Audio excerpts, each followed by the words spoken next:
Hey everyone, this is Derrick Broze of the Conscious Resistance Network, and today I'm just going to provide you guys with a little bit of background reports regarding the El Paso shooting that took place a couple of days ago. Before we get into that, though, I'd like to remind you guys to bookmark theconsciousresistance.com and sign up to get our email newsletter. Follow us on all of our social media channels if you want to support my work, which is now more important than ever, to support me on Patreon or to do a one-time PayPal donation or to do a crypto donation, because the independent media is nearly on its deathbed, and I will be telling you guys specifically what I'm talking about in the coming videos. But for now, just know that you guys are pretty much my last source of financial support. Other than writing articles here and there, there's not a lot of options for independent journalists and alternative media journalists who are speaking truth anymore. So we need your support. And I want to remind you guys also, check out the About page if you're new here and you have no idea what we're talking about or what we're about. Lately, I've been focusing on the journalism side of my work, but I want you to understand that what we're dealing with is also a spiritual battle, and that's what I've written about in my books, which you can download for free. You can get a little insight into my beliefs on anarchism and spirituality and what the conscious resistance actually means. So check that all out. Now, of course, as I said, today we're talking about the shooting in El Paso, which I believe left 21 people dead, and it was in the El Paso Mall, Walmart area. We're not really going to focus on the actual event itself, other than just to say, look, as far as I can tell, people have died, and it's sad, and it's screwed up. But at the same time, no, not and at the same time, there is a reason to continue to question these events and to continue to to investigate them. And I'm not going to get into too much speculation of, well, maybe this is why it happened, or this could have happened, or was this person there. I'm not going to get into speculation in the video. We'll have plenty of videos coming up, depending on the route that things go, where we can speculate and we can get into some of the details of this situation. All I want to do today is to show you evidence and proof that there have been numerous reports of multiple shooters at the El Paso shooting from the very beginning. And, those things tend to happen in the beginning of shootings like this, where there's an independent witness saying, I saw multiple shooters, or they were in military fatigues, and they went that way, they went that way. And then within hours, the reports simmer down and we hear just one person, just one shooter, and everything gets pinned on one person. This is the way it was with Sandy Hook. This is the way it was in Parkland. This is the way it was in Vegas. This is the way it was, keep naming them if you want to. Now, I'm not saying that this means this is a false flag event. All I'm saying, and the only purpose of this video, without getting into speculation, is to document the proof, the evidence, in case it's taken down later, that there were initially reports of multiple shooters, and in some cases, shooters dressed in all black. So again, that's the main purpose of this video. We'll speculate later. But let's start with the CNN report. This is from the very beginning, right? So this is the bottom of the CNN update. 2:44 p.m. on August 3rd. El Paso police are responding to an active shooting. Police tweeted that out at 12 o'clock on August 3rd. And it says it's at the Chula Vista Mall, and there's a Walmart, Hooters, and Red Lobster there, right? So that's the first thing we hear. And then we continue on.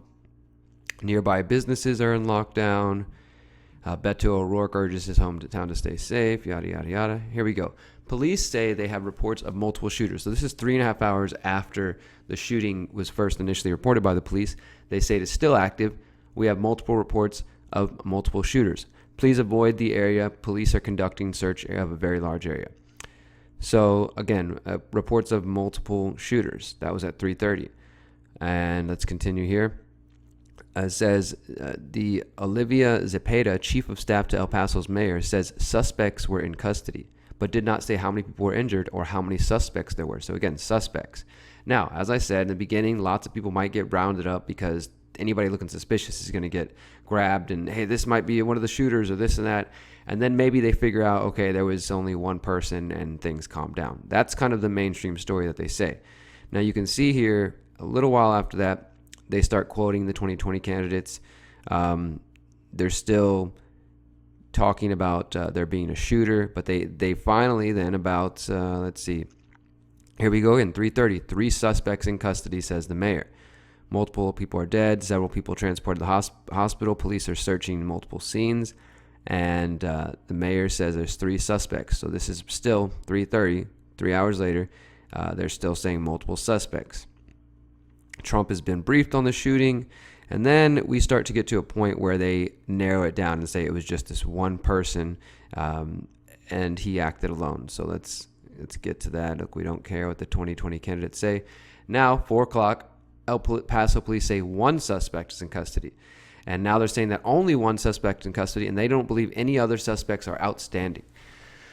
So, went from 3 suspects to 1 from 12 o'clock, 3:30, and then by 4 o'clock, they narrow it down. And again, this could be the media just reporting things that they don't know, but those statements were coming from the El Paso police. It was the El Paso police tweeting out right here at 1:11, we have multiple reports of multiple shooters. Multiple reports, all right? So it didn't just happen from one person. And this tweet was at 1:11 on August 3rd. So there's the CNN articles. Here's the El Paso Police Department tweet. Now let's look at another report. This is Fox News. A day ago. Let's see. Let's just type in multiple. Let's see what happens if we look at the word multiple. Blood needed urgently. Multiple injured. Nope. Let's see. Shooters.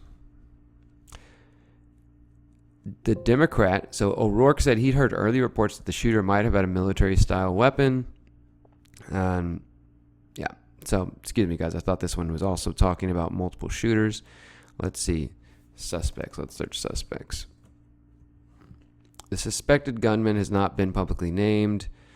So look, they might have even changed this afterwards, because it did originally, when I first opened this, say that there was multiple suspects. All right, we'll see. This is why I'm doing this video. The reports changed pretty quickly.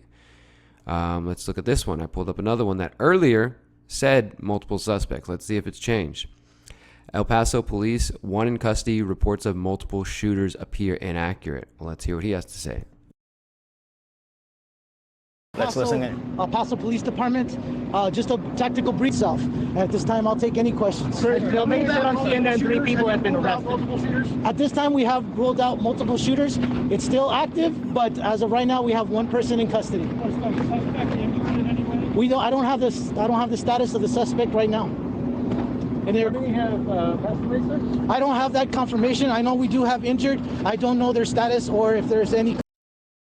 All right, so there you go. That was the kind of pertinent part, is they go from saying multiple shooters and they change it. And again, maybe they got better information, started out with multiple shooters, and then it changes. Because here you got the report, active shooter situation into El Paso. Police have reports of multiple shooters. So again, this is being reported all over the place. Here's some Atlanta local news, El Paso shooting, death penalty considered for suspect after 20 dead. Now again, they may have updated this, and this is what happens is often. Let's see if we can just search the word multiple, see what pops up. Multiple news outlets, multiple. Okay, El Paso police said they have 1 person in custody and have ruled out multiple shooters. So that was by August, by the 3:50 on the first day. But in the beginning, again, we have multiple shooters. Let's find it, where they're initially reporting multiple shooters. And this is all coming from the El Paso police originally. So that this tweet that I showed you is kind of the original claim for this whole thing, which is why everybody started reporting it. And then later the police back off. And it was even reported by PBS. Let's see. Shooters. And we'll see what they say. But my point here is I think you get it, that there were reports of multiple shooters. El Paso City Police said on Twitter received multiple reports of multiple shooters. So it wasn't like just one random person saw something like that. No, multiple people were reporting this, and this is picked up by PBS. It was picked up by MSNBC. It was picked up by all kinds of CNN at one point, and it started with this El Paso Police Department tweet. That was the original thing that got people reporting this, and then of course that was all based on multiple eyewitnesses on the ground. Now, some would say that the reason eyewitnesses are not very credible, like for example in court cases, is because there's a lot of chaos and people see things, or they think they see things, or there's sounds and noise, and especially if gunfire is going off, maybe you think you saw a person with a gun or whatever. But the more people that say that, it gets a little difficult to start ignoring them.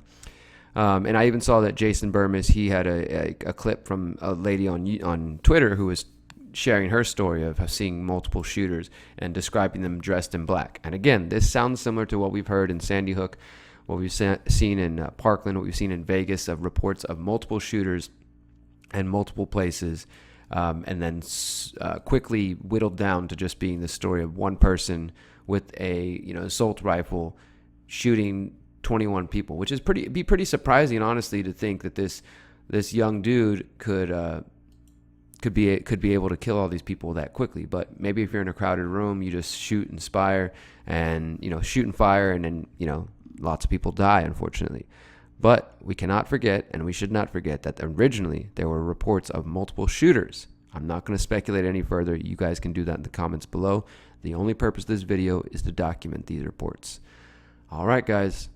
You know what to do. Like, subscribe, share, follow, and seriously, if you want me to stick around and keep doing these and doing more reports on a daily basis, more video reports, and more articles exclusively for Patreon supporters, then please go to patreon.com/Derrick Broze and help me out. Until next time, guys, remember, you are powerful, you're beautiful, you are free. Peace.